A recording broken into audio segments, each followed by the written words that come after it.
अगर ये डांसर चाहे ना तो अच्छे भले गाने को भी वल्गर कर सकती हैं। कुछ लोग वो आगे जिन्हें दस्तखत भी नहीं करने आते। रविश क्या चली वो कि वो अमानुल्लाह कामयाब हो गया था ना। अमानुल्लाह बेचारा आर्टिस्ट तो बहुत अच्छा था, वो आर्टिस्ट नहीं था, वो कॉमेडियन था। फनकार में और कॉमेडियन में फ़र्क है। जाहिल होना कोई मायूब बात नहीं है। अगर हमारा एक आर्टिस्ट जाहिल है ना तो मायूब बात नहीं है, क्योंकि उसे समझाने वाला तो पढ़ा लिखा है ना यार। ये आजकल का माहौल नहीं था कि जी वो ऐसे नहीं करना और ऐसे नहीं करना। वहाँ पर वो लोग समझाते भी थे कि यार डायरेक्शन ये चीज़ है, स्टेज के पार्ट्स ये है, इसकी ये मूव है, इसका ये है, इसका ये है, ये है। वहाँ उन्होंने कहा यार इसका बेटा इसका मेंबर बनो अगर आर्टिस्ट और राइटर डायरेक्टर बनना है। वहाँ पे एक छोटा सा दफ्तर था, पाकिस्तान आर्टिस्ट इक्विटी, 2 रुपये माहवार पे मेंबर बनाते थे। हम मेंबर बन गए। तो मुजफ्फर वारसी साहब के साथ मैं था, जबकि वो मेरे से तकरीबन 12-14 साल बड़े थे। मुझे उनकी शादी नहीं याद, मैंने उन्हें शादीशुदा ही देखा। सही। मगर उनसे मेरी अंडरस्टैंडिंग इतनी थी कि शायद मुझे अपने सगे भाई से या सगे बाप से भी इतनी मेरी अंडरस्टैंडिंग नहीं थी जितनी मुजफ्फर वारसी से थी। क्यों ना मेरी आंखों में खून का दरिया ठहरे, क्यों ना मेरी आंखों में खून का दरिया ठहरे, जब हर एक दिल से मेरा दर्द का रिश्ता ठहरे। क्या बात। जब हर एक दिल से मेरा दर्द का रिश्ता ठहरे, शुक्र उनका मैं करूं या शिकायत राहिल, शुक्र उनका मैं करूं या शिकायत राहिल, वही कातिल वही ख्वाबों का मसीहा ठहरे। वाह क्या बात। जब बाप अपनी वसीयत के बाद अपनी औलाद को अपनी जायदाद मुंतकिल कर देता है ना, तब फिर बाप अक्सर घर से बाहर नज़र आता है, घर में नज़र नहीं आता। देखें जो मुतमईन का लफ्ज़ है ना, मुतमईन लफ्ज़ है मौत का। अच्छा, मौत के बाद ही बंदे को मुतमईन होता है। बंदा मौत के बाद ही मुतमईन होता है। नाज़रीन, अगर पंजाब के थिएटर की बात करें तो पंजाब के थिएटर के जो फनकार हैं, जो इसके राइटर हैं, इसके डायरेक्टर हैं, उन्होंने पूरी दुनिया में उनको माना जाता है। पूरी दुनिया के लोग उनको देखते हैं, उनको इनके काम को देखकर एजुकेट होते हैं। इनकी कॉमेडी जो है वो पूरी दुनिया पर देखी जाती है। बल्कि बहुत सारे मुल्क जो है हमारे कॉमेडियंस को, हमारे फनकारों को लेकर फिल्में बना रहे हैं और बड़ी कामयाब फिल्में बना रहे हैं। हमारे आज के जो गेस्ट हैं वो थिएटर के साथ ही मुंसलिक हैं। उन्होंने थिएटर को, ड्रामे को, पंजाब के थिएटर को और टीवी को, ड्रामे को तकरीबन 50 साल दिए हैं। 50 साल से वो ड्रामे डायरेक्ट कर रहे हैं, उसके स्क्रिप्ट लिख रहे हैं। कोई ऐसा पंजाब का कोई कॉमेडियन या टीवी का कोई फनकार ऐसा नहीं है, बल्कि फ़िल्म का कोई ऐसा फनकार नहीं है जिन्होंने उनकी डायरेक्शन में या उनके लिखे हुए प्ले में काम नहीं किया। जिसने भी थिएटर पे काम किया है उसने इनके ड्रामे में, इनके लिखे हुए स्क्रिप्ट के अंदर ज़रूर काम किया। मेरे साथ इस वक्त निगार अवार्ड याफ्ता, पाकिस्तान का कोई ऐसा अवार्ड नहीं है जो उन्होंने नहीं जीता या उनको नहीं मिला। शायर हैं, अदीब हैं, राइटर हैं। मेरे साथ इस वक्त सैयद रहील शाह वारसी साहब मौजूद हैं। शाह जी, बहुत बहुत आपकी मेहरबानी, आपका शुक्रिया। आपको वाम वेलकम कहते हैं कि आप हमारे प्रोग्राम में तशरीफ़ लाए। कोई 50 साल दिए आपने थिएटर को, ठीक है। आपके दौर में कोई ऐसा प्ले जो था फैमिलीज आती थी, लोग देखते थे आके। 50 साल अगर पीछे चले जाए तो बड़े बड़े आर्टिस्टिक ड्रामे जो है वो आपके क्रेडिट के ऊपर है। बड़े बड़े फनकारों ने आपके इशारों के ऊपर काम किया, आपके लिखे हुए जुमले अदा किए, वो हिट हुए, पूरी दुनिया में जाने गए। लेकिन दरमियान में क्या हुआ, कहाँ चले गया? सबसे पहले तो मैं आपका शुक्रिया अदा करूँगा कि आपने मुझे मौका दिया कि मैं अपने ख्यालात का इजहार आपके सामने करूँ। ये बात है कल की 1973 की, जब मैं 9th क्लास में था गालिबन सेंट्रल मॉडल स्कूल में। तो वहाँ से मैं गया था radio Pakistan as a child artist, वहाँ ड्रामे किए। वहाँ पर फिर मैं जब फर्स्ट ईयर में जीसी में आया तो मुझे शोएब हाशमी साहब मिले, जो फैज़ साहब के दामाद थे। शोएब साहब ने मेरी आवाज़ सुनी हुई थी जब, फिर वो मुझे थिएटर में ले आए 74 और 75 में। तो शोएब साहब थे उस वक्त राइटर, डायरेक्टर थे, प्रोड्यूसर थे।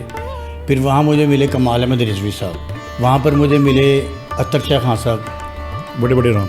और ऐसे ऐसे बड़े नाम मुझे मिले जिनसे मुझे सीखने का बहुत मौका मिला। यानी कि जो मेरी ख्याली दुनिया थी ना एज ए राइटर बनने की या एज ए डायरेक्टर बनने की, वो वहाँ मुझे अपनी ख्वाबों की ताबीर नज़र आई कि अब शायद मिल जाएगी मुझे ताबीर। तो अभी 2 साल भी नहीं गुजरे थे मुझे, तो एक जो होता ना इंसान का आइडियल, मुझे एक आइडियल शख्सियत वहाँ नज़र आई, जिसके वालिद को मैं बचपन से मेरी ख्वाहिश थी कि उसकी किसी औलाद को मैं मिलूं और मैं उससे काम सीखूं। वो थे ख़याम सरहदी साहब। वाह, क्या बात। एक दिन अलमरा में मैं इफ़ज़ाल अहमद साहब उसमें थे और मैं असिस्टेंट था उसका। तो ख़याम सरहदी साहब वहाँ तशरीफ़ लाए। जब मैंने उन्हें देखा तो मेरे दिल में जो थी ना बरसों की, सदियों की, जिसे कहते हैं ना ख्वाहिश, वो पूरी हुई। और मुझे कमाल अहमद रिजवी साहब ने इंट्रोड्यूस करवाया ख़याम सरहदी से कि ये असिस्टेंट है बच्चा। नहायत शफीक, नहायत मिलनसार, नहायत मुखलिस वो शख्स मुझे मिला। 1 या 2 ड्रामे मैंने उसके साथ असिस्ट किए। फिर मैंने उसे मजबूर किया कि मैं उसका शागिर्द हो जाऊँ। उसने कहा मैं तो शागिर्द बनाता ही नहीं किसी को। फिर मैंने कहा नहीं, मैंने तो बनना है। मैंने उसे डैडी ही कहना शुरू कर दिया। खैर ये उसका प्यार था ख़याम सरहदी साहब का कि मुझे उन्होंने शागिर्द रख लिया। फिर मैंने ज़िंदगी के स्टार्ट के कोई 5 साल ख़याम सरहदी को असिस्ट किया, टीवी पर भी और थिएटर पर। वो थिएटर में भी। फिर शेब हाशमी साहब को, शौकत थानवी साहब को, उनका एक ड्रामा दामाद, उसको भी मैंने असिस्ट किया। यानी कि जितने लोग थे वो लिटरेरी लोग थे। ये आजकल का माहौल नहीं था कि जी वो ऐसे नहीं करना और ऐसे नहीं करना। वहाँ पर वो लोग समझाते भी थे कि यार डायरेक्शन ये चीज़ है, स्टेज के पार्ट्स ये है, इसकी ये मूव है, इसका ये है, इसका ये है, ये है। खैर किस्सा मुख्तसर ये कि 74 के एंड पे मैं रेडियो पाकिस्तान से बाहर निकल रहा था अभी अपना प्रोग्राम स्कूल ब्रॉडकास्ट करके ना, तो मुझे कवि साहब मिले। कवि साहब ने मुझे हाथ पकड़ा मेरा और सड़क पार की और रेडियो पाकिस्तान के सामने ना एक बिल्डिंग होती थी कोठी, वहाँ मुझे ले गए। वहाँ 8-10 आर्टिस्ट थे, मुनव्वर सईद साहब थे, कवि साहब थे और काफ़ी लोग थे। यही आर्टिस्ट ही थे, फीमेल भी थी उसमें। वहाँ उन्होंने कहा यार इसका बेटा इसका मेंबर बनो अगर आर्टिस्ट और राइटर डायरेक्टर बनना है। वहाँ पे एक छोटा सा दफ्तर था, पाकिस्तान आर्टिस्ट एक्वेटी, 2 रुपये माहवार पे मेंबर बनाते थे। हम मेंबर बन गए। उसका ये काम था कि आर्टिस्टों की प्रॉब्लम क्या है, राइटर कौन होना चाहिए, डायरेक्टर कौन होना चाहिए। उसके बाद कोई 2 या 3 माह के बाद ये चेरिंग क्रॉस पे जो फ्री मैसन हॉल था, आजकल तो मेरे ख्याल वज़ीर आला वगैरह का ऑफिस बना हुआ है, ये फ्री मैसन हॉल खाली था। तो आर्टिस्टों ने मिल के वो हॉल ले लिया, उसका नाम रखा पुकार हॉल। और वहाँ पर ज़रूरत महसूस ये की कि आर्टिस्टों के सर पर भी किसी का साया हो। तो फिर तमाम आर्टिस्टों ने मिलके एक नाम नया रखा, पंजाब आर्ट्स काउंसिल। अच्छा, वहाँ ये जी वजूद इसका कायम, जी वहाँ वजूद कायम हुआ काउंसिल। पंजाब आर्ट्स काउंसिल का। और फिर हमने जो सीनियर लोग थे ना, उन्होंने ये फैसला किया कि इसकी सरपरस्ती कोई गवर्नमेंट का बंदा करे। तो तय हुआ कि जी जो है डीसी लाहौर होगा, जो भी उन दिनों डीसीओ होता था, डीसी तो नहीं होता था, वो यहाँ पर सरपरस्ती करे। उन्हें हमने बुलाया और वहाँ पर उन्होंने हमारी सरपरस्ती की। वो गालिबन गुलाम रसूल अजहर साहब थे जब, या मियाँ सलीम साहब थे, मैं तो नहीं आने आता उन दोनों। फिर उन्होंने उस डीसी से ये इजाज़त ली कि ये जो हॉल है ना, छोटा सा एक हॉल था कोई 150 सीटों का, पुकार हॉल में हम पुकार हॉल में ड्रामे भी करेंगे। अलमरा का ओपन एयर था और एक छोटा सा हॉल था 145 सीटों का, वहाँ ड्रामे होता था। तो वो उन्होंने इजाज़त दे दी। अच्छा, ये 1970 और 80 की, 80 ये का दौर है। 75 की बात है, 75 की बात, स्टार्ट की बात है, स्टार्ट की बात। वहाँ ड्रामे किए। ख़याम सरहदी साहब ने काफ़ी ड्रामे किए। तो फिर मैंने ख़याम साहब को अपना एक आइडिया सुनाया। मैं कहा डैडी मेरा जो है ना ये आइडिया है, ये ड्रामा नहीं हो सकता यहाँ पे। उनका होगा। मैंने वो फर्स्ट प्ले लिखा जिसे डायरेक्ट किया ख़याम सरहदी साहब ने, और उस ड्रामे का नाम था चाचा चाची ते मैं। चाचा चाची थे मैं ख़याम सरहदी थे उसमें, जमील फ़खरी साहब थे उसमें, और नजमा महबूब थी। एक हमारे आर्टिस्ट होते थे आगा बदियुज़्ज़मान साहब, वो थे।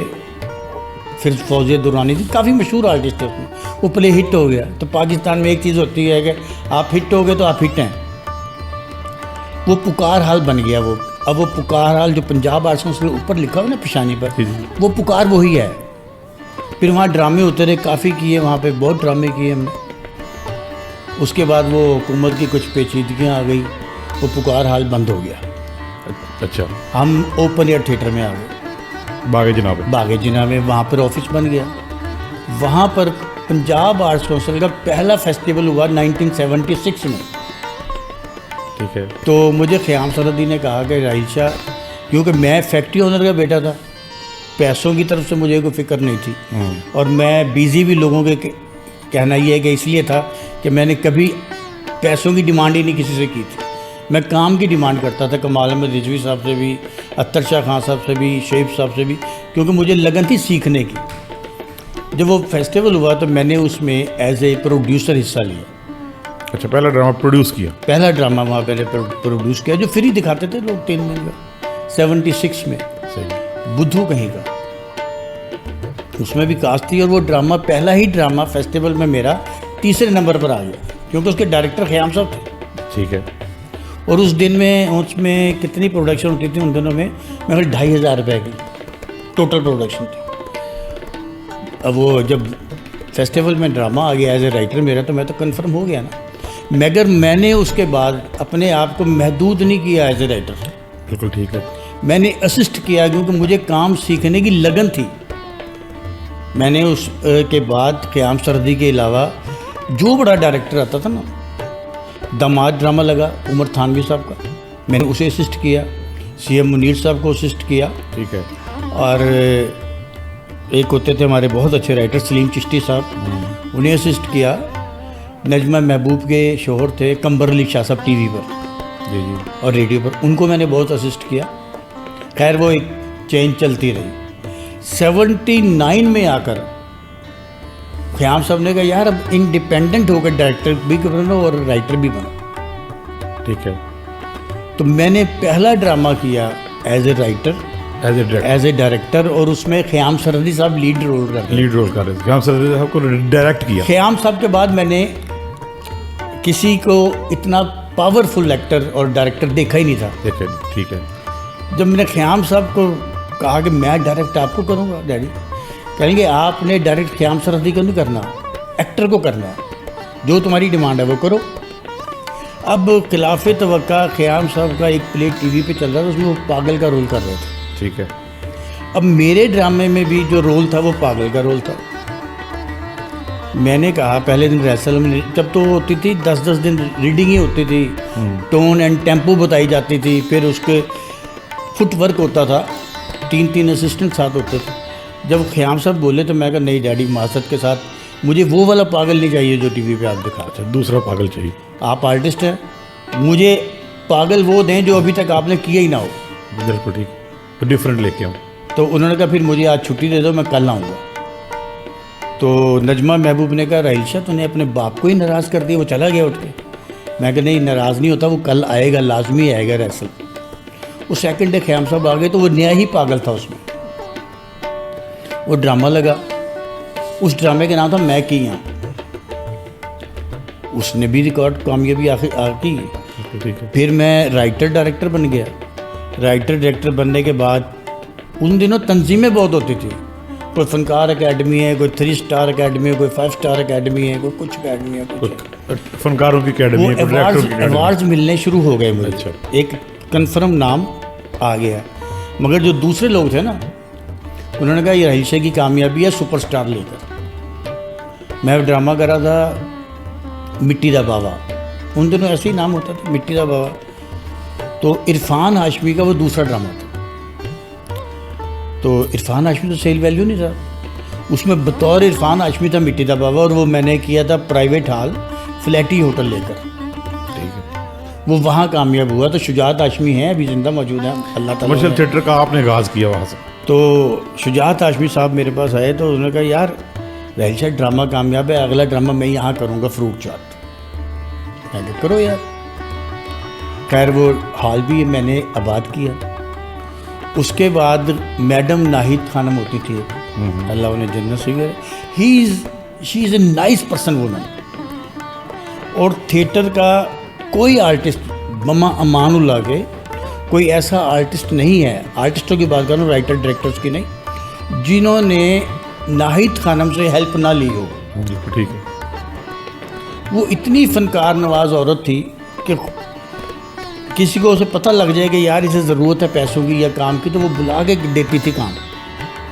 तो उसने ये इधर रीगल पे सलातीन होटल था एक, ठीक। मंसूर साहब का, वो लिया और वहाँ उसने ड्रामा किया। दूसरा कमर्शियल हॉल खोला सलातीन होटल। ड्रामा उसने किया काली कलोटी के नखरे बड़े, ड्रामे का नाम था। अच्छा। उन दिनों वो गाना भी हिट था। उसमें था अमानुल्लाह, वो ड्रामा बहुत हिट गया। ड्रामा अमानुल्लाह का जो पहला था 76 में, छोटे हाल में था, सिक्सर, उसके राइटर थे इकबाल अफंदी साहब। उनको मैंने असिस्ट किया था। अमानुल्लाह का भी पहला प्ले मैंने असिस्ट किया था। अच्छा, अफंदी साहब को भी आपने असिस्ट किया? कवि साहब को बहुत किया, मुनव्वर सईद को किया, सीएम मुनीर को किया, सलीम चिश्ती को किया, शेख साहब को किया, अतर शाह खां को किया, कमाल अहमद रिजवी को किया, और बहुत से लोग थे। ठीक है। जो अब तो जहन में भी नहीं है नाम।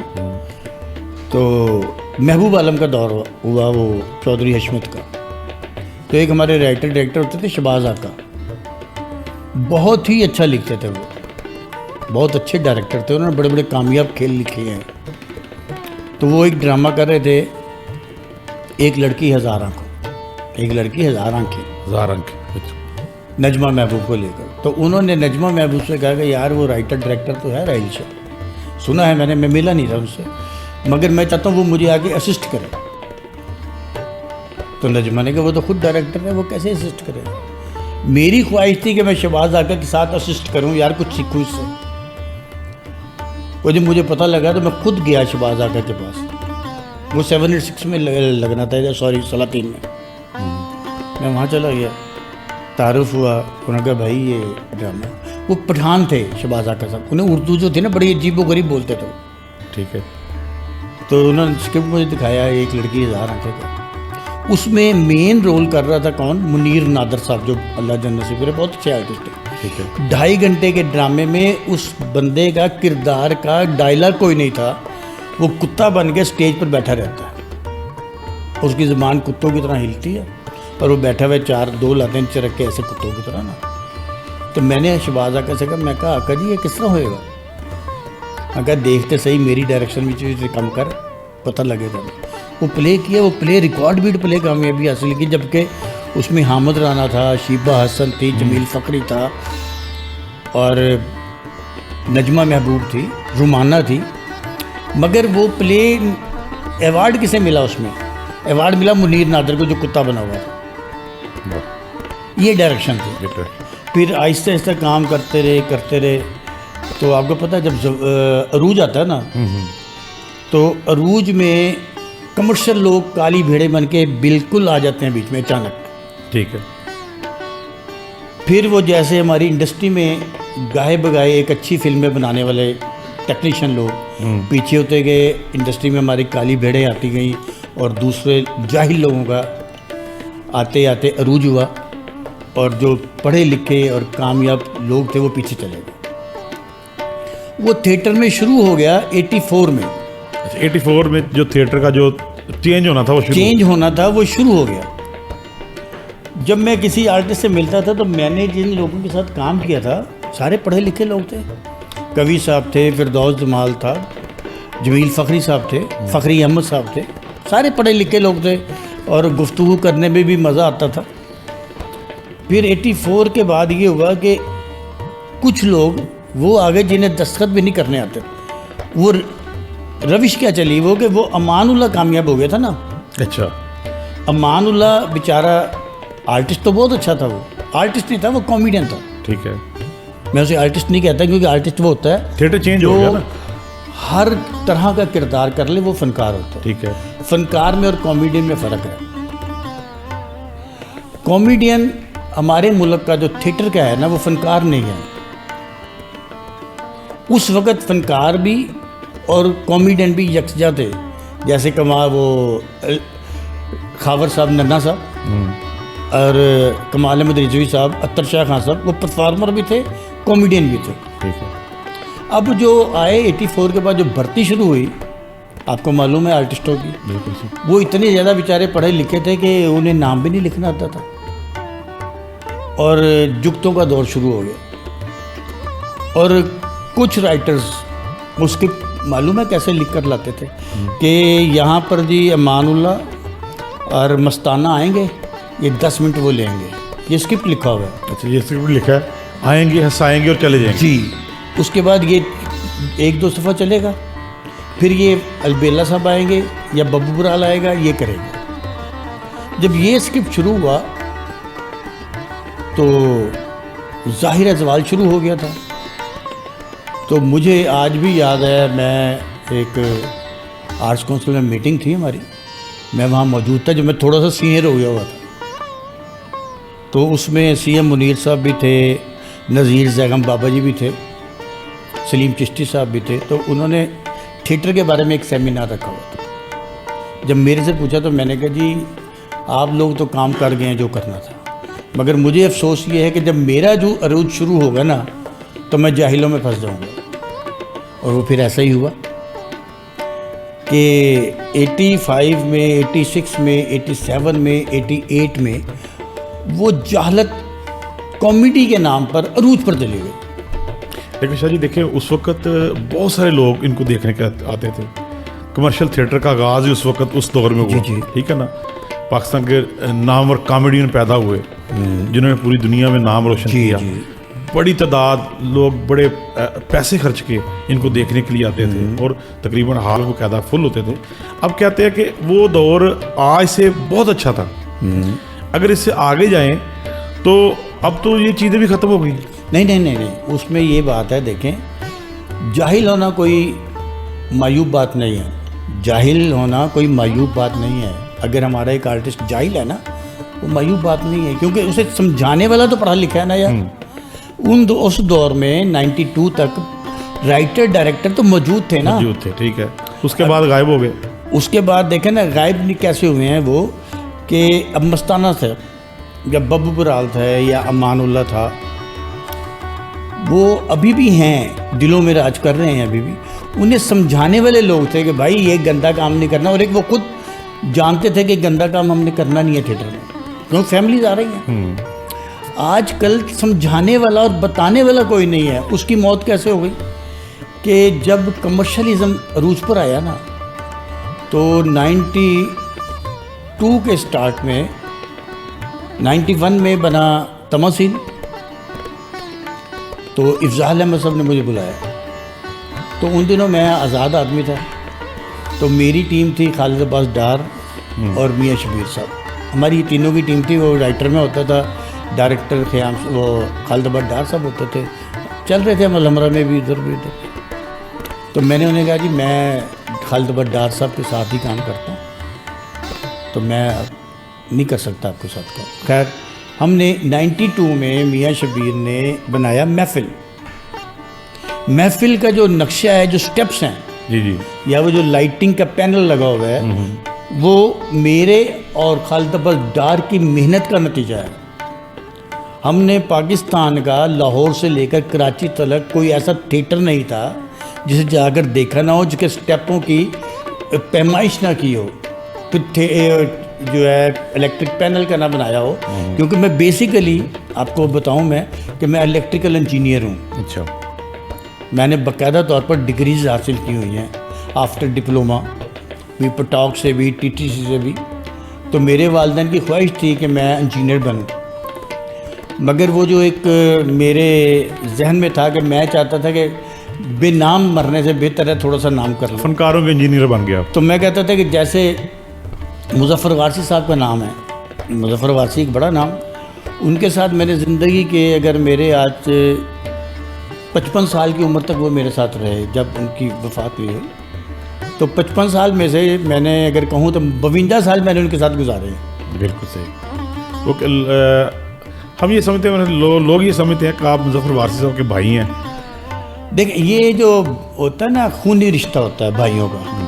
एक रिश्ता होता है जिस्मानी, एक रिश्ता होता है रूहानी। जो रूहानी रिश्ता होता है ना, वो जिस्मानी रिश्तों से कई गुना आगे बढ़ा हुआ होता है। मुज़फ़्फ़र वारसी साहब के जो वालिद थे वो हमारे अब्बा जी के भाई थे, गुजरांवाले में भी वो इकट्ठे थे। जब लाहौर आ गए तो मुज़फ़्फ़र वारसी साहब के साथ मैं था, जबकि वो मेरे से तकरीबन 12-14 साल बड़े थे। मुझे उनकी शादी नहीं याद, मैंने उन्हें शादीशुदा ही देखा। सही। मगर उनसे मेरी अंडरस्टैंडिंग इतनी थी कि शायद मुझे अपने सगे भाई से या सगे बाप से भी इतनी मेरी अंडरस्टैंडिंग नहीं थी जितनी मुजफ्फर वारसी से थी। और हमारे पूरे घरों में हर जगह पे ये कहा जाता था कि मुजफ्फर वारसी को मिलना है तो राहिल शाह से पूछ लो, या राहिल शाह को मिलना है तो मुजफ्फर से पूछ लो। ये तक हमारा था। और उनके पर्दा करने के बाद मैं जितना मैं तना हुआ हूँ, शायद अगर मेरे सगे किसी की रिश्तेदार की डेथ होती या सगे भाई की, मैं इतना तन्हा ना होता। एक तो उनकी शायरी, और दूसरा उनके पास अदब, और तीसरा उनके पास लहजा। क्या बात है जी, अल्लाह ताला वली के रहमत करे मुजफ्फर वारसी साहब और ये मुझे बहुत फ़ख्र है इस बात का कि मुजफ्फर साहब की मैंने तकरीबन हॉस्पिटल में जितनी खिदमत मैंने की, रात को शो करने के बाद जाता था मैं हॉस्पिटल, फारूक हॉस्पिटल, वो शायद ही किसी ने की हो। और आखिरी सांसों तक मैं उनके साथ था, क्योंकि ज़िंदगी और मौत तो रब के हाथ में है ना। मगर अब सदियों तक मुजफ्फर वारसी नहीं आएगा। बिल्कुल सही, बड़े बड़े नाम हैं। और उस जैसा शफीक दोस्त, भाई और बाप नहीं आएगा।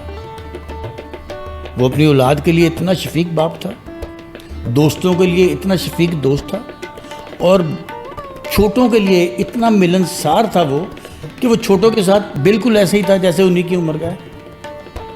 तन्हा हो गया मैं, मगर ये रब को मंजूर है। अल्लाह ताला उन्हें उनके दर्जात को बुलंद अता फरमाए। अच्छा सर, आप शायरी भी करते हैं, मुजफ्फर वारसी साहब का आपका जिक्र किया, ठीक है, वो भी बहुत बहुत बड़ी दुनिया, बहुत लिखते थे, ठीक है, तो आप शायरी भी करते हैं। हमारे नाजरीन के लिए कुछ थोड़े से दो अशार हो जाए। देखें, ये कैसे हो सकता है कि जी जिस दरख्त के नीचे इंसान बैठे उसके साए से महरूम हो, ये तो नहीं हो सकता। बिल्कुल। क्यों ना मेरी आँखों में खून का दरिया ठहरे, वाह। क्यों ना मेरी आँखों में खून का दरिया ठहरे, जब हर एक दिल से मेरा दर्द का रिश्ता ठहरे। क्या बात। जब हर एक दिल से मेरा दर्द का रिश्ता ठहरे, शुक्र उनका मैं करूं या शिकायत राहिल, शुक्र उनका मैं करूं या शिकायत राहिल, वही कातिल वही ख्वाबों का मसीहा ठहरे। वाह, क्या बात। वही कातिल वही ख्वाबों का मसीहा ठहरे। या एक वो पंजाबी का था, मैं पंजाबी भी लिखी है थोड़ी बहुत, कि बदलां विच भिजदा रहना वा। अच्छा। बदलां विच भिजदा रहना वा, मैं धुप्पां विच सड़दा रहना वा, मैं धुप्पां विच सड़दा रहना वा, मैं पंज दरियावां दा पानी हाँ, मैं पंज दरियावां दा पानी हाँ, मैं नित लहंदा चढ़दा रहना वा, मैं नित लहंदा चढ़दा रहना वा, मेरे हथ किताबां नहीं, मैं चेहरे पढ़दा रहना वा। क्या बात, वाह जी वाह, क्या बात है। मैं चेहरे पढ़दा रहना, क्या बात। शाह जी, थिएटर आपने देखे, आप तो मुसलसल अभी तक लिख रहे हैं, थिएटर के ऊपर राइटर भी हैं, डायरेक्टर भी हैं, अभी तक डायरेक्ट कर रहे हैं। आपने बहुत पुराना दौर भी देखा, ठीक है ना। ख़याम सरहदी साहब को आपने डायरेक्ट किया, उनके आप शागिर्द भी थे। उसके बाद फिर अगला दौर आ गया, आपने बड़े बड़े जो नाम थे पाकिस्तान के, उनको डायरेक्शन दी, उनके लिए लिखा, ठीक है। लेकिन आप मौजूदा दौर में भी लिख रहे हैं, आप क्या डिफरेंट देखते हैं? कहाँ चला गया ये थिएटर हमारा? कहाँ चला गया ये थिएटर? अच्छा, किसकी जिम्मेदारी कोई कबूल नहीं करता? नहीं, जिम्मेदार हम लोग खुद हैं। जब एक बिल्डिंग बोसीदा होती है, वो क्यों बोसीदा होती है? इसलिए बोसीदा होती है कि उसकी रिपेयरिंग नहीं की जाती। सही है, समझे? तो रिपेयरिंग किसने करनी थी? मैं बाहर से थोड़ा आके करनी थी। मैंने कहा ना कि जो मकी होता है उसका काम होता है ना, ये हम लोगों का काम था। मगर हम लोगों में कुछ लोग ऐसे आ गए थे जो सिर्फ कमर्शियल थे, जिन्हें ना थिएटर से कोई लगाव था, ना जिन्हें फ़न से लगाव था, और ना जिन्हें फ़न से लगाव है। उन्हें जब पैसा आता हुआ दिखा ना थिएटर में, थिएटर अरूज पर चला गया था 93, 94, 95 में, संभाला नहीं जा रहा था थिएटर। तो कमर्शियल लोगों ने जैसे हमारी इंडस्ट्री को तबाह किया, वो तबाही की तरफ जाना शुरू हुआ, और थिएटर में राइटर डायरेक्टर्स की मौत उस वक्त हो गई जब ठेकेदार आ गए। जब ठेकेदार है, ठीक है। ठेकेदारों से मुराद ये है कि चंद आर्टिस्ट जो नामवर थे, कुछ लोगों ने उन्हें परमानेंट ज़्यादा मुआवजा देकर, उनकी सोचों से ज़्यादा मुआवजा देकर खरीद लिया। आर्टिस्ट भी खरीद लिए। आर्टिस्टों को खरीद लिया, और अगर मुझे ज़रूरत है तो मैं उससे उन्हें प्रॉफिट देकर तो ले लूँगा। अच्छा, उन्होंने आर्टिस्टों के ऊपर भी बिजनेस करना शुरू कर जी। तो उस वक़्त जब एक मकान किराए पे दिया जाता ना, तो किराएदार इतनी रखवाली उसकी नहीं करता जितना मकान मालिक करता है। फिर ये ड्रामा भी हमारा किराएदार हो गया। वो फिर आहिस्ता आहिस्ता आहिस्ता सिस्कियाँ लेनी शुरू की, और अभी सिस्कियाँ ले रहा था तो शुक्र है खुदा का कि मरने से पहले कुछ हौसला मिला कि कुछ लोग ऐसे आए जिन्होंने, वो कहते हैं ना, गिरती हुई दीवार को सहारा दिया। ये वैसे मैं कहूँगा लाहौर में अभी इतना म्यार गिरा नहीं था जितना छोटे शहरों में ना, लाहौर के छोटे शहरों में पंजाब के बहुत गिर गया। वो कमर्शियल लोग हो गए, उन्हें थिएटर का पता ही नहीं था। लाहौर में म्यार गिरा नहीं था अभी इतना। तो कुछ लोगों ने जिम्मेदारी ली थिएटर को म्यारी करने की। म्यारी करने की जिम्मेदारी तो ली, और उन्होंने अपनी सोच के मुताबिक ना, और अपनी सोच और अपनी अक्ल के मुताबिक उसे वो ठीक करना चाहा, और ठीक कर भी रहे हैं। जिससे ये हुआ कि अगर 100% वल्गर की तरफ जा रहा था ड्रामा, वो संभल गया। और आज का थिएटर बनिस्बत 5 या 6 माह पिछले का थिएटर बहुत फ़र्क पड़ गया। अब राइटर दोबारा ज़िंदा होना शुरू हो गया, डायरेक्टर दोबारा ज़िंदा होना शुरू हो गया। उसे ऑक्सीजन मिली है गवर्नमेंट के इस इक़दाम से कि गिरते हुए म्यार को अच्छा किया जाए। मगर अफसोस एक बात का है, अफसोस इस बात का है कि अब थिएटर को संभालने की ज़रूरत है, तो थिएटर को जो संभालने वाले लोग हैं उनसे काम नहीं लिया जा रहा। अच्छा शाह जी, अभी आपने बात की कि फ़नकारों को एक प्रोड्यूसर ने ख़रीद लिया, उनकी जो है ना अपने साथ, अगर किसी को चाहिए तो उनसे उसको आगे लेके जाए। लेकिन आपने भी तो एक अरसे से आप भी तो सिर्फ एक प्रोड्यूसर के साथ ही काम किए जा रहे हैं। मैं बिका नहीं, पहली बात तो ये है, मैं बिका नहीं। मैं पहले भी कभी भी लूर नहीं फिरा। पहले मैं अपनी प्रोडक्शनें करता था, फिर मैं खालिदाबा डार और मियां शब्बीर 92 से लेकर 97 तक हमने इकट्ठा काम किया। और अरशद चौधरी के साथ हूँ मैं, जहाँ आपका इशारा कर रहे हैं आप। अरशद चौधरी के आगे भी मैं बिका नहीं हुआ, मेरा उससे कोई एग्रीमेंट नहीं है। ठीक है। ये माइंड जो है ना, माइंड, ये अंडरस्टैंडिंग है। वो चाहता है कि ड्रामा लाहौर में मयारी हो, और वो चाहता है कि ड्रामा वल्गर ना हो। गवर्नमेंट तो अभी इक़दाम उठा रही है ना। आप गुज़िश्ता दिनों में, पिछले चंद साल में भी चले जाएं, अल्फला का कोई भी ड्रामा आपको वल्गर नहीं मिलेगा। ठीक है। उसकी वजह ये है कि जो अरशद चौधरी चाह रहा है कि वल्गर ना हो, वही मैं चाह रहा हूँ। अरशद चौधरी चाह रहा है कि डांस वल्गर ना हो, वही मैं चाह रहा हूँ। डांस वल्गर करवाया नहीं जाता।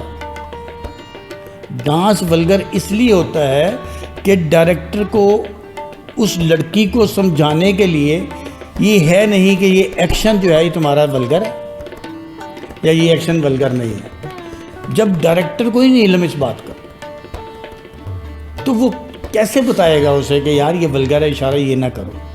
अब लोगों ने क्या है कि इशू उठा लिया कि जी ड्रामे में तो गाने आ गए हैं, वो नादान है, बेचारे बच्चे हैं, वो ड्रामे की हिस्ट्री से नहीं वाकिफ नहीं है।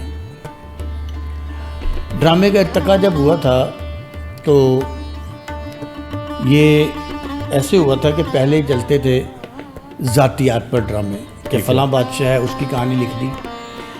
फिर आहिस्ता आहिस्ता हकीकी कहानियों पर मबनी होने शुरू हुए। तो ड्रामे का इर्तिका तो गानों से ही हुआ था। तारीख में वो गाने और आज के गाने, जी जी, ठीक है ना, आप इस आज के गानों को डिफेंड कर रहे हैं उन गानों के साथ। नहीं नहीं नहीं नहीं, वो गाने जो थे ना वो वक्त के लिहाज से थे, वक्त के लिहाज से थे, सिचुएशनल थे। ठीक है।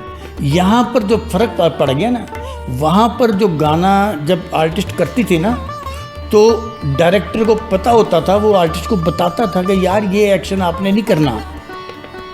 यहाँ पर फ़र्क ये पड़ गया कि यहाँ जब आर्टिस्ट गाना कर रही होती है ना, तो डायरेक्टर को पता ही नहीं है बेचारे को कि यार ये एक्शन मैं करवाने दूँ से या ना करने दूँ। फ़र्क सिर्फ इतना है, वो अब अनट्रेंड लोग आ गए, हमें डायरेक्टर ख़त्म हो गया। डायरेक्शन को ज़िंदा करना है। अगर ड्रामे को ज़िंदा करना है ना, हमें राइटर्स को और डायरेक्टर्स को ज़िंदा करना है। मौजूदा दौर में आप किसको समझते हैं कि ये अच्छा प्रोड्यूसर है? अरशद चौधरी के अलावा, अरशद चौधरी से तो आप काम कर रहे हैं ना, उसके अलावा आप किसको समझते हैं कि यार ये अच्छा बंदा है, ये अच्छा काम कर रहा है? लाहौर में तकरीबन सभी अच्छे हैं। मैं लाहौर वालों की चमचागिरी नहीं कर रहा, क्योंकि उन्हें पता है कि यार ये कमर्शियल ड्रामे है। और एक चीज़ और मैं बताऊंगा आपको, लाहौर में खसूसन बड़े थिएटर्स में लोग वल्गर ड्रामा देखते ही नहीं हैं। ये लोगों की जिसकी गलत फहमी है वो देख ले आकर, बड़े बड़े वल्गर आर्टिस्ट घर बैठ के हुए हैं। लेकिन शाह जी ये 100 गाने बयान होने के बाद ही हुआ है। नहीं, ये जो 100 गाने बयान हुए हैं, नहीं गाना मुझे वो गाने तो पहले लाहौर के थिएटर में भी चलते थे ना यार। मुझे एक मिनिस्टर की बात बहुत अच्छी लगी मीटिंग में, जो हमारी हालिया मिनिस्टर है, जी जी। उन्होंने एक बड़ी अच्छी बात की कि अगर ये डांसर चाहे ना तो अच्छे वाले गाने को भी वल्गर कर सकती हैं। ठीक है, बिल्कुल तो ऐसे ही है। तो इसका मतलब ये होगा गाना कोई वल्गर नहीं होता, एक्शन वल्गर होता। नहीं शाह जी देखें, वो जो 100 गाने बैन किए ना पंजाब गवर्नमेंट ने, वो तो खैर गाने नहीं थे वो ना, गाने नहीं थे, वो तो इजाजत पता नहीं उनको किस तरह मिल गई। उन्हें तो आप गानों की लिस्ट में हम नहीं लाते होते। ठीक है, लेकिन वही गानों पे ऊपर परफॉर्म हो रहा था। लाहौर में नहीं हुआ उन गानों पर। 80% गाने ऐसे हैं उसमें, उनमें 80% गानों में लाहौर में परफॉर्म नहीं हुआ। वो आउट ऑफ सिटी होते थे सारे, लाहौर से बाहर जितने थिएटर थे उनमें सारे वही गाने होते थे जो वल्गर तरीन होते थे गाने। लाहौर में अगर आर्ट्स काउंसिल ने ये इकदाम अच्छा किया है, मगर एक बड़ी प्रॉब्लम है गाने में हमारे मुल्क में। एक ज़बान है हमारी पंजाबी। पंजाबी ज़बान को आप वल्गर भी नहीं कह सकते और पंजाबी ज़बान को अदबी भी नहीं कह सकते। ये पंजाबी ज़बान तो ठीक है ना, वारिस शाह दी ज़बान है, ठीक है ना, वलियां दी ज़बान, मोहब्बत की ज़बान आप कह सकते हैं इसे। अब बड़ी मिठी ज़बान। मोहब्बत की ज़बान में जब आप आते हैं तो समझने के लिए 2 मायने हो जाते हैं। एक बंदा अगर गैरत की निगाहों से देखे, वारिस शाह का नाम लिया आपने, अब वारिस शाह की तसनीफ़ है हीर रांझा जी। अगर गैरत की निगाहों से आप देखेंगे तो कैदो गैरतमंद आदमी था, ऐसे ही है। और अगर आप वक्त के लिहाज से देखेंगे, मोहब्बत की ज़बान में देखेंगे तो कैदो विलन था। ऐसे ही जो गाने हैं, अगर आप उसे उस ज़बान में देखेंगे तो वो वल्गर है, अगर आप उसकी प्रेजेंटेशन अच्छी करेंगे तो वो अदबी हो जाएंगे। नहीं शाह जी देखिए, अगर आप पंजाबी को देखें ना, तो पंजाबी तो हमारे वलियों की ज़बान है, वारिस शाह बाबा फरीद गंज शक्कर की ज़बान है, ठीक है ना। तो ये तो बड़ी मिठी ज़बान है। अब इस तरह के गाने जो हैं वो पंजाबी में भी अव्वल तो गाने फिल्मों में ऐसे आने ही नहीं चाहिए। ऐसे शायरों को गोली मार देनी चाहिए जो तहजीब से गिरे हुए हैं, वो शायर कहलाने के हकदार ही नहीं है। बिल्कुल ठीक। एक शायर है, मैंने अभी गुज़िश्ता दिनों, मालूम नहीं मुझे उसका नाम बेचारे का, जब मैं 100 ड्रामे लिखूंगा ना तो 100 में से एक आता तो ऐसा होगा जो हिट हो जाएगा। ऐसे ही है, होगा ना। उसका सुनकर इंटरव्यू मुझे हंसी भी बड़ी आई कि जी मैं तो दिन च 100-200 गाने लिख लेना। यार ज़्यादा बोलने वाला आदमी मुफक्करे इस्लाम नहीं होता, मुफक्कर नहीं होता, कम बोलने वाला जो है ना, उसमें मैं 1000 गाने भी लिख लेता हूँ। समझे बात आप? वो जान के होंगे जिनकी मैं बात कर रहा हूँ, उन्हें ये मालूम नहीं कि कम बोलने वाला ज़्यादा अक्लमंद होता है, बकौल मौला कायनात के। और उस पर मेरा एक शेर भी है। वो तो कई 1000 गानों को क्लेम करते हैं जी। उस पर मेरा एक शेर था कि बात कम कीजिए, बात कम कीजिए, जहानत को छुपाते रहिए। बात कम कीजिए, जहानत को छुपाते रहिए। अजनबी शहर है ये, यहाँ मिलते मिलाते रहिए। क्या बात। तो बातें ज़्यादा करने से इंसान बड़ा इंसान नहीं बन जाता। अच्छा शाह जी, मौजूदा आर्ट काउंसिल देखें, आपने कहा था कि फनकारों ने इसका वजूद कायम किया, आर्ट काउंसिल का, पुकार का। अब जो है आप फनकारों को किस तरह दे, फनकार तो नज़र ही नहीं आते पुकार में। हाँ, जब बाप अपनी वसीयत के बाद अपनी औलाद को अपनी जायदाद मुंतकिल कर देता है ना, तब फिर बाप अक्सर घर से बाहर नजर आता, घर में नजर नहीं आता। लेकिन बाप इधर ही है ना, वो क्लेम तो करे ना कि यार तो ये फिर जायदाद मेरी है, बाप क्लेम ये औलाद मेरी है जी, तो बाप की सुनता कौन है? नहीं, क्लेम तो करे ना। देखें, बाप भाई क्लेम तो कर रहा है बाप को इस्तेजाज तो करे ना, मैं उसको कोई हूं ना। रिकॉर्ड पे तो आए देखिए कि मैं भाई तो हूं मैं ना। ये जायदाद मेरी है, ये बच्चे मेरे हैं। इसमें मुझे तुम ढीठ इंसान कह लो या रब की नवाजिश कह लो, मेहरबानी कह लो कि मैं उन फाउंडर मेंबर में अभी भी ज़िंदा हूँ। तो मैं तो रोज़ एहतजाज करता हूँ। मैं तो ईडी साहब से भी मिला था कि सर ड्रामों कोई मॉनिटरिंग करने के लिए, मैंने मिनिस्टर साहबा से भी ये कहा था कि जी अगर आप मॉनिटरिंग टीम बनाना चाहते हैं, उसमें सीनियर राइटरों को लें, सीनियर डायरेक्टर्स को लें और सीनियर आर्टिस्टों को लें। तो मैं जिस बाप फरियाद करता है ना, बाहर बैठ गई यार है मकान मेरे से मेरे पुत्रों ने बाहर काट देता है, वही हाल हमारा है। हम यही कह रहे हैं कि हमारी कोई नहीं सुनता। ये सेंसर बोर्ड, शायद सेंसर बोर्ड किस तरह ये कायम हुआ, और सेंसर बोर्ड क्या आप इसके किरदार से मुतमिन हैं? क्या आप मॉनिटरिंग टीमों के जो रोल है ड्रामा सेंसर करने का, ड्रामा मॉनिटर करने का, इससे मुतमिन आप? देखें, वो कहते हैं ना कि जैसा मुंह वैसी चपेट।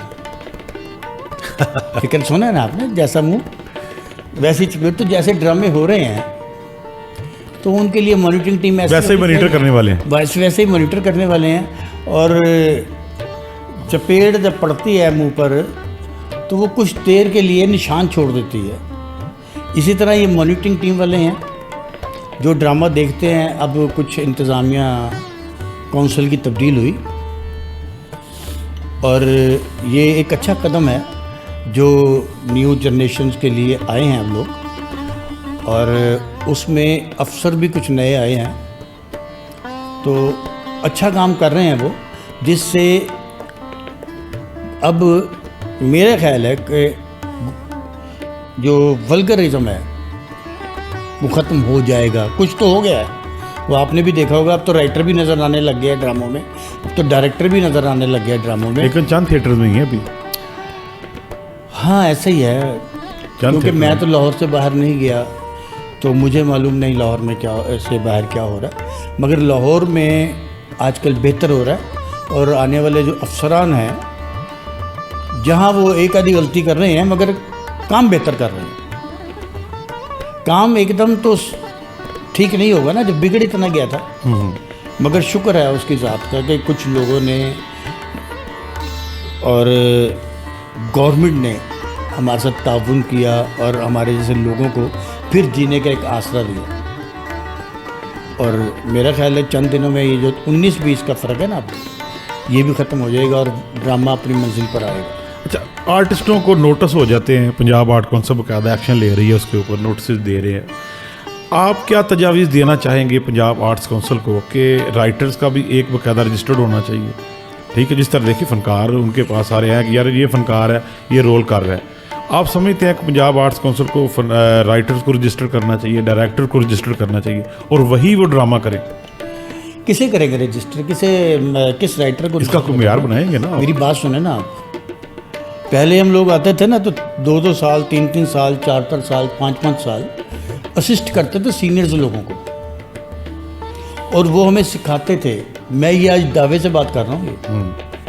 और जब हम कंप्लीट सीख जाते थे ना स्टेज, और हमें मालूम होता था कि ये जो लाइट सामने से आ रही है इसका स्टेज से कितना फासला होना चाहिए, और स्टेज पे जिस पे हम काम कर रहे हैं उसके हिस्से कितने होने चाहिए, उसमें ड्रामा कैसे होना चाहिए, कहाँ हमें ड्रामा बोलना है, कहाँ हमें पोर्शन में कॉमेडी करनी है, कहाँ हमें फैमिली के साथ बात करनी है।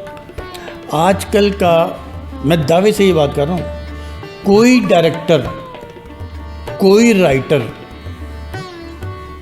मेरी नज़र में ऐसा नहीं है जो ये काम जानता हो। अगर होगा तो एक आध होगा, और जो एक आध है वो तो आटे में नमक के बराबर है।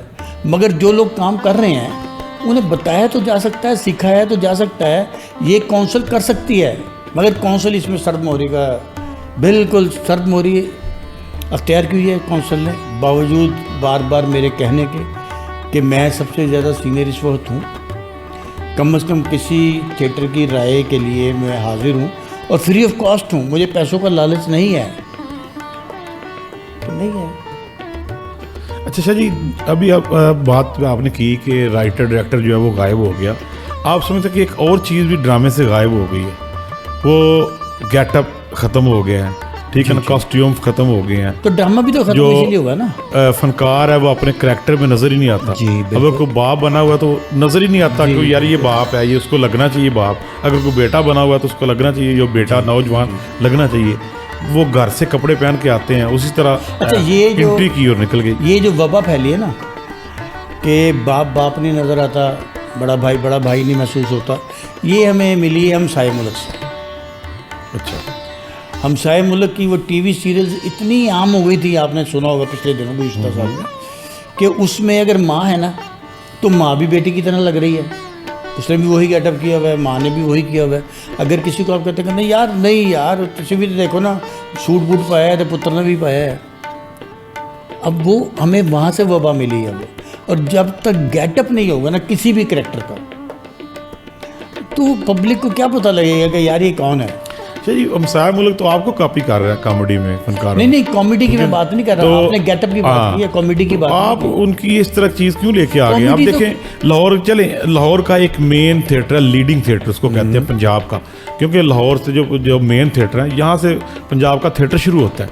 उसको एक थिएटर को तो आप भी लीड कर रहे हैं, आप उसके डायरेक्टर हैं, क्या आपके ड्रामों में चीज़ें नज़र आती हैं?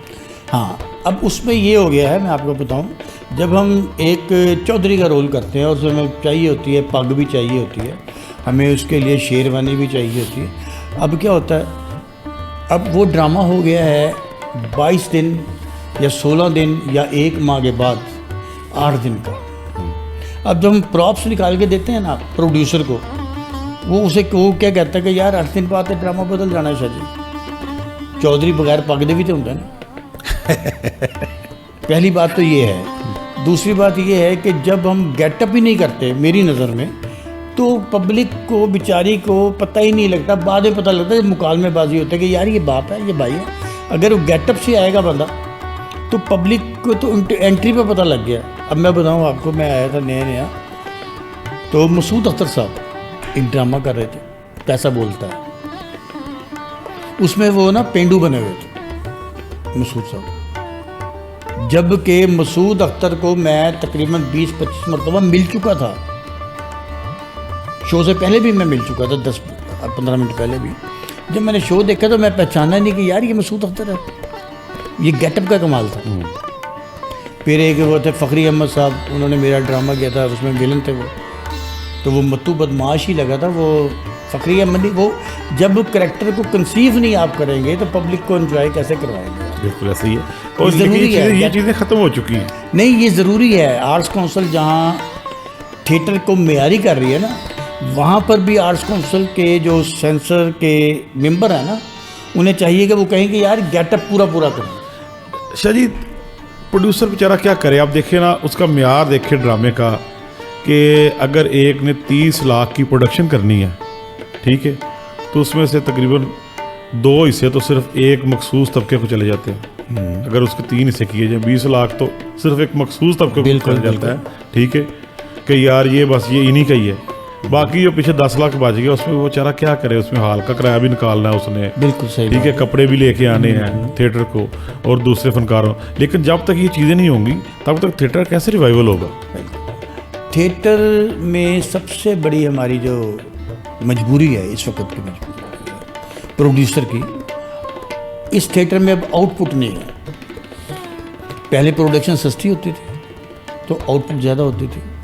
मुझे आज भी याद है जब मेरा प्ले लगा जुमा जाइनल अलहमरा में, अलहमरा की तारीख का वो पहला प्ले है 1 नंबर हाल का, जो कंटिन्यू 40 शो चला, जबकि अलहमरा में 16 दिन से ज़्यादा ड्रामा नहीं चलता। सही। और कंटिन्यू 40 दिन चलने के बावजूद उसमें टिकट नहीं मिली पब्लिक को। और मेरी उन दिनों प्रोडक्शन टोटल थी कुछ तकरीबन 6-7 लाख रुपए की, और उसकी आउटपुट 18 लाख थी आउटपुट थी ना। तो मुझे गेटअप करने में भी, ला कर देने में भी कोई दुश्वारी नहीं थी। अब वो जो 25-30 लाख की प्रोडक्शन है ना, अब वो कवर करने में प्रोड्यूसर के लिए बहुत मुश्किल है। उसकी वजह क्या है कि हमने ड्रामे के मयार को इस कदर गिरा दिया हुआ है कि पहले जब हम लिखते थे ना, पहले हम लिखते थे तो हम अपनी मर्ज़ी से लिखते थे कि मैंने शहजाद साहब को अपने तहरीर के ज़रिए ठीक करना है। मैं जो लिखना चाह रहा था मैं वो लिखता था कि शहजाद साहब को मैं ये हंसी खुशी में ये बताऊं कि यार आपकी ये गलत चीज़ें हैं, ये बाहर हो जाए। अब जो है, अब जो हम ड्रामा लिखते हैं हम ये लिखते हैं कि शहजाद साहब की क्या ख्वाहिश है। अब उल्ट हो गया, अब हम शहजाद शाह जो है उसको राहिल शाह जो लिख रहा है वो शहजाद शाह की ख्वाहिश उससे पूछ रहा कि आपके लिए क्या लिखूं, बस ये उलट हो गया। और जब उलट हो जाता ना तो फिर ख्वाहिश में ये होता है कि कभी आपकी अच्छी ख्वाहिश है, कभी बुरी ख्वाहिश है। और यही हाल है कि ड्रामा 8 दिन में कभी पब्लिक आती है, कभी उसे पसंद आ जाता है, कभी नहीं आता। अब एक नया ट्रेंड शुरू हो गया शाह जी कि जो हमारे वो परफॉर्मर जो शादी ब्याहों के ऊपर जाके परफॉर्म करते हैं, ठीक है ना, कस्बों में, देहातों में, उनको एक तबका थिएटर के ऊपर लेके आ गया जी, ठीक है। और लोग नहीं, उसे क्या आप आर्टिस्ट कहते हैं? मैंने तो पहले अर्ज की कि वो आर्टिस्ट नहीं है, कॉमेडियन है या वो डांसर हैं, वो आर्टिस्ट नहीं है। अब बड़े अरसे के बाद सिर्फ इसलिए कि ज़रा लोग आए, हाँ, क्राउड फिल हो, ज़रा बस हाल फिल हो ज़रा। अब इस दौर में कितने आर्टिस्ट, कितने लोग ड्रामे चल रहे हैं, कमर्शियल चल रहे हैं ना। मैं अपने तजर्बे की बिना पे अगर मैं आर्टिस्ट गिनना चाहूँ आजकल के कॉमेडियन, जिसे आप कहीं भी किसी भी जगह पर लाकर खड़ा करें तो वो हर किरदार में समो सकते हैं, जिसमें नंबर 1 जो सबसे अव्वल है, मेरी औलाद की तरह, वो चमचागिरी नहीं कर रहा, मेरी औलाद की तरह वो नसीम विक्की है। वो कंप्लीट एक्टर भी है, कंप्लीट राइटर भी है, कंप्लीट डायरेक्टर भी है, और उससे बढ़कर कंप्लीट एज ए मैन भी है, आदमी भी है। आदमी होना बहुत ज़रूरी है। फिर अब नासिर चिनोटी है जो अक्सर मेरे ड्रामों में होता है, वो भी कंप्लीट है। फिर एक अब थिएटर नहीं वो कर रहा शख्स, इफ्तिखार ठाकुर, और ये आगा माजिद, ये वो लोग हैं जिनका मैं नाम जिनका ले रहा हूँ कि जहाँ आप सीरियस में, कॉमेडियन में, कैरेक्टर एक्टर में कहीं भी फिट इन्हें कर सकते हैं आप। फिर अकरम उदास है, हालांकि उसने मेरे साथ बहुत कम किए ड्रामे, मगर बहुत अच्छा आर्टिस्ट है। लड़कियों में हमने उन्हें बताने वाले कम लोग हैं ना हम लोग। खुशबू बहुत अच्छी आर्टिस्ट है, ठीक है। फिर मैंने एक आर्टिस्ट के साथ काम किया था,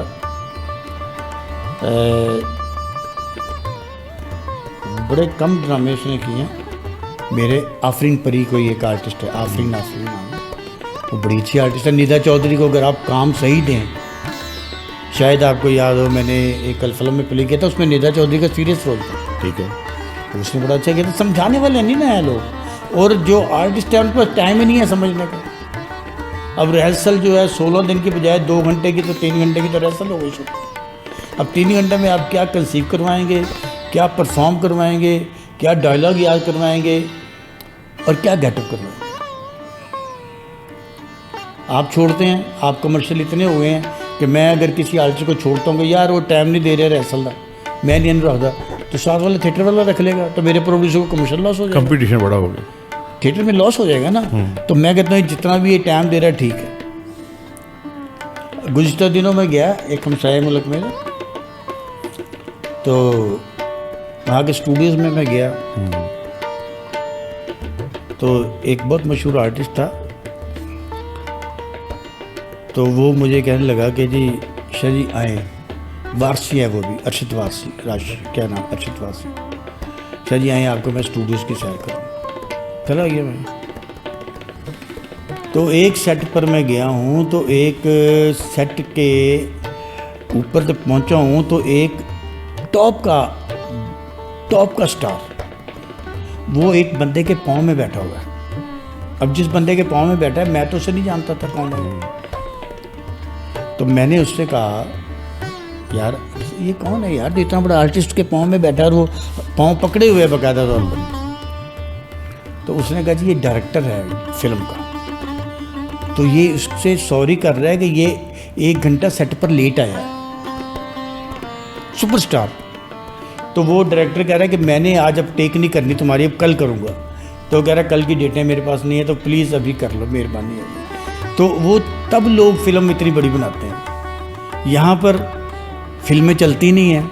आज फिल्म शुरू करें आप तो सुबह 9 बजे की शूटिंग रखें, रात को 9 बजे भी आएंगे तो वो डायरेक्टर चल यार कर यार, मैं मेरे को टाइम नहीं सुनता। ऐसे ही। और यहाँ तो ड्रामे की रिहर्सल पे भी नहीं आते लोग। ठीक है ना, अब ड्रामे की रिहर्सल का भी यही हाल है।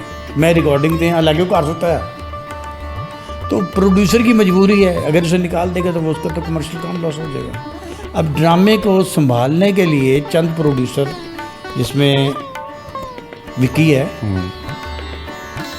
वो मेरा ख्याल है कि प्रिंस वाले प्रिंस ही है, महफिल के सामने थिएटर खोला, चले जो भी है वो भी कुछ कर रहे हैं।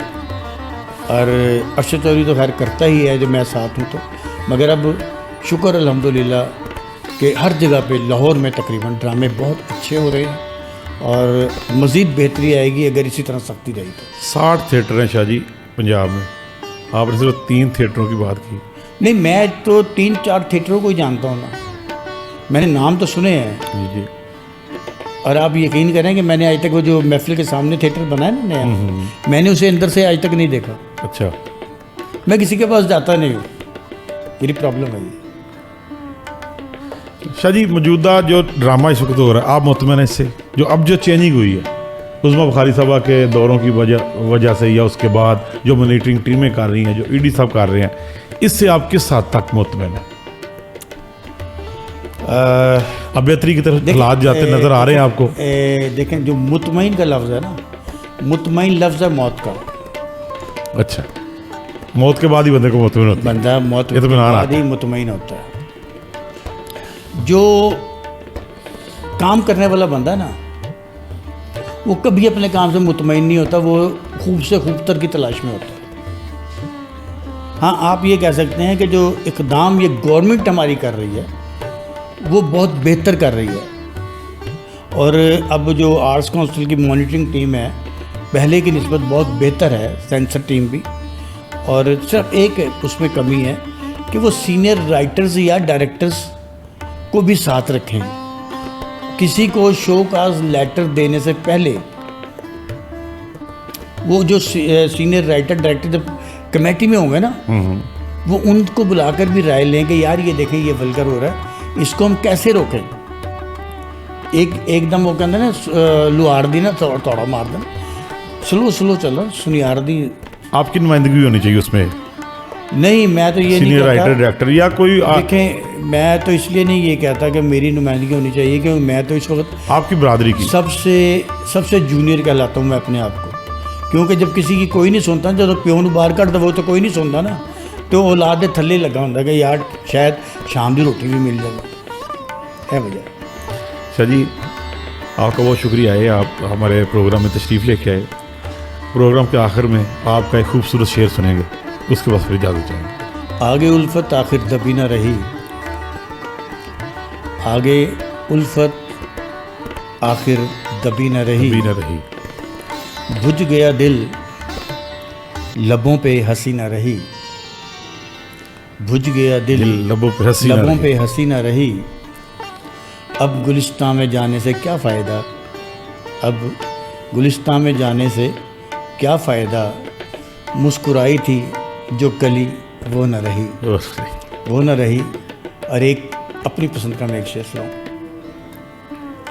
महफिल से उठ के लोग चले जा रहे हैं आज, महफिल से उठ के लोग चले जा रहे हैं आज, अपनी ही बात सारे मनवा रहे हैं आज, अपनी ही बात सारे मनवा रहे हैं आज। न बात करने का तरीका ना था जिन्हें शऊर, न बात करने का तरीका ना था जिन्हें शऊर, देखो तो कितनी शान से फरमा रहे हैं आज। भाई ये तो आज का थिएटर के हालात ही आपने सारे बयान कर दिए जी। ठीक है जी। ये आपका प्यार है, ये आपकी मोहब्बत है कि आपने मुझ जैसे नाचीज़ को याद किया। अच्छा जी, आप नहीं तो एक शेर है पर मालूम नहीं किसका, कि वो मैं गिरा था तो रुके थे बहुत लोग मगर, मैं गिरा था तो रुके थे बहुत लोग मगर, बहुत लोग मगर। सोचता हूँ आए थे उठाने कितने।